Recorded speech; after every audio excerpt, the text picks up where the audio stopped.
यहाँ पे कह रहा है the metal which is extracted by oxidation and subsequent reduction from its ore. अच्छा ठीक है, यहाँ पे कह रहा है extracted by oxidation and subsequent reduction से भी, उसके ओर से। अब कैसे, यहाँ से एक बात हम लोग को ध्यान देनी है कि जैसे ऑप्शन नंबर इसका 1 है करेक्ट, ठीक है Ag। चलो मैं डायरेक्ट Ag से ही बताता हूँ, क्योंकि हमारे पास आयरन का अलग होता है, कॉपर का अलग होता है, एल्यूमिनियम का अलग होता है। अच्छा सबसे इजी एल्यूमिनियम का होता है, आपने बच्चों पढ़ा होगा, उसमें क्लास 10th में भी देखा होगा कि हमारे पास बॉक्साइट और रहता है, क्या रहता है Al2O3.XH2O हमारे पास रहता है कि नहीं रहता बॉक्साइट और, इसमें से हम लोग को एल्यूमिनियम मिलता है उसका इलेक्ट्रोलाइटिक रिडक्शन करके। हाँ ठीक है, आयरन का भी हम लोग को पता है, आयरन का मैग्नेटाइट और हेमेटाइट और होता है, ठीक है। चलो ये सब बात की बात है।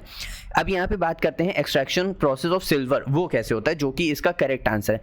हम लोग को कुछ नहीं करना होता, हम लोग यहाँ पे सिर्फ NaCN लेते हैं, KCN लेते हैं बस बच्चों, ठीक है।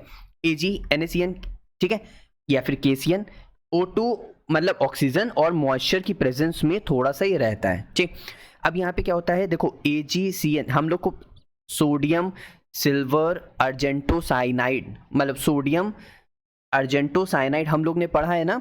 हम लोग जब भी Ag का भी एक्सट्रैक्शन करते हैं तो वहाँ पे हम लोग AgNO3 नहीं लेते हैं, सिल्वर इलेक्ट्रोप्लेटिंग वाला, क्योंकि ये फास्ट करता है और ये स्लो करता है, तो धीरे से अच्छी सी इलेक्ट्रोप्लेटिंग करता है। कुछ ये बात ध्यान आया? हाँ, तो यहाँ से हमारे पास ये कंपाउंड बनता है, NaOH निकल जाता है, फिर वापस से इसी कंपाउंड को हम लोग Zn के साथ ट्रीट कराते हैं। अब यहाँ पे क्या हो रहा है, देखो यहाँ पे प्लस चार्ज है, यहाँ पे 0 हो गया, यानी रिडक्शन हो गया, सब्सिक्वेंट रिडक्शन।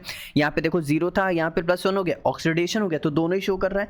तो इसी वजह से यहाँ पे हमारे पास इस तरह ये कंपाउंड बन जाएगा और इस तरह ये निकल जाएगा।